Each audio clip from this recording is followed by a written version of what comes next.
ఓం అస్మద్గురుభ్యో నమః. శ్రీమతే రామానుజాయ నమః. యో నిత్యమచ్యుతపదాంభుజయుగ్మరుక్మా వ్యామోహతస్తచరాణి తృణాయ మేనే. అస్మద్గురోర్భగవతోస్య దయైకసింధో రామానుజస్య చరణౌ శరణం ప్రపద్యే. మాతాపితా యువతయస్తనయా విభూతిః సర్వం యథేవ నియమేన మదన్వయానాం. ఆద్యస్య న కులపతేర్వకులాభిరామం శ్రీమత్తదంగ్రయుగళం ప్రణమామి మూర్ధ్నాం. కాశ్యపాన్వయ సంఖ్యాతం నారాయణపదాశ్రితం శ్రీమన్నారాయణం వందే యతీశ్వర శ్రియాజుషం.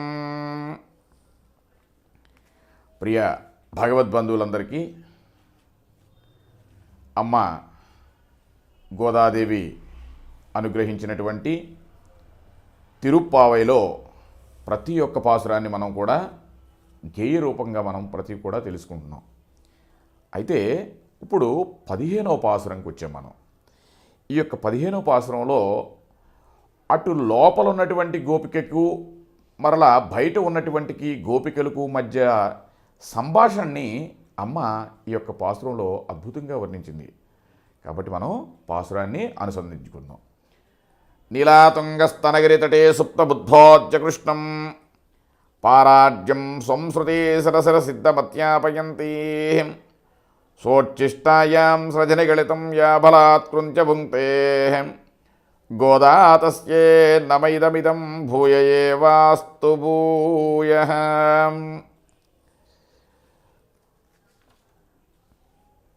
ఇల్లే ఇళంగిలియే ఇన్నమురుంగుదియో செல்லென்றஜெயன்மின் நங்கை மீற்போதருகின்றேன் வல்லே உன் கட்டுரகையில் பண்டேயுன் வாயுருதும் வல்லீர்கள் நீங்களே நானே தானாயுடுக வல்லனை போதாய் உனக்கென்ன வேருடைமே எல்லாரும் போந்தாரோ போந்தாரோ பொந்தன்னிக்கோல் வல்லானை கொன்றானை மாத்தளிக்க வல்லானை మాయనై పాడేలోరింబావాయ్. ఈ యొక్క పాసురంలో గోపికలు అంటున్నారంట, ఓ సోసి లేచిలుక ఉదయమైపోయేనే ఇంత నిద్దురా ఏమే ఇకనైనా లేలెమ్మో అని గోపికలు అన్నదానికి ఆ యొక్క లోపల ఉన్నటువంటి గోపిక అంటుందంట, ఓ సోసి అనిగోల చేసిన లేపకుడు ఇదే వచ్చుచున్నాను మదవతి మణులారా. అప్పుడు మళ్ళీ ఈ గోపికలు అంటున్నారంట, కదలేక యుండినను కథను కల్పించెడు నీ మాటలోనున్న నేర్పుమే మెరుగుదము. అప్పుడు లోపల ఉన్నటువంటి గోపిక ఏం చెప్తుందంటే, మీరలే తగువారు మీకున్న సామర్థ్యం అంత మాకెక్కడది అయిన అగుదము కాక. ఇప్పుడు ఈ గోపికలు అంటున్నారు, అది సరే నీయందు అతిశయము ఏమున్నా. అప్పుడు లోపల ఉన్నటువంటి గోపిక అంటుంది, అటులైన సరిగాని అందరే తెంచిరా. ఇప్పుడు గోపికలు అంటున్నారు, వచ్చినాము అందరము వచ్చి లెక్కింపుమా కువలయా పీడమును కూల్చి కంసుని పట్టి సంహరించి ఎన్నట్టి శక్తి కలిగిన కృష్ణ పరమాత్మను గురించి పాడగలేవేగా. పరమాత్మను గురించి పాడగలేగా లెమ్ముని దుర నుండి లేచిరాగదవమ్మా. ఈ యొక్క గోపికల యొక్క సంభాషణని అమ్మ ఎలా చెప్పిందంటే, ఇక్కడికి ఇప్పుడు మనం గ్రహించాల్సింది ఏంటంటే, ఇంతవరకు మనం 9 మంది గోపికల్ని ఈ యొక్క మేలుకొల్పింది. ఇప్పుడు 10వ గోపికను మేలుకొల్పుచున్నారు.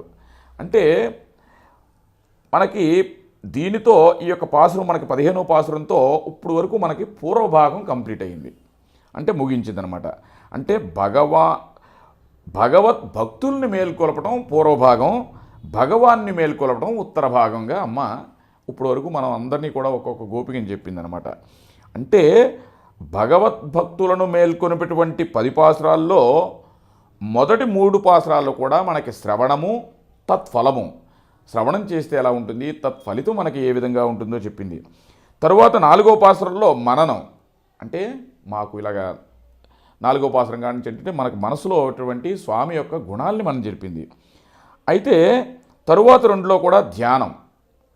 అయితే వీనిచో కలిగినటువంటి ఆత్మగుణం ఏవైతే ఆవిర్భావమో ఎట్లుండేదో ఈ యొక్క 15వ పాసురం యొక్క పూర్వభాగంతో అమ్మ ఈ యొక్క పాసురంలో చెప్పిందనమాట. దీనికి మళ్ళీ వృక్షాక్షరాన్ని శృణ్వన్ వైతదా భాగవతేరితాన్ ప్రణామ పూర్వం క్షాంత్య యోవదేత్ వైష్ణవోహిన. అంటే భగవద్భక్తులు పరుషంగా దూషించినప్పుడు మనసును కూడా నొప్పి చెందకుండా ఎవడు వానిని సంతోషంతో చీకరిస్తాడో వాడు వైష్ణవుడు.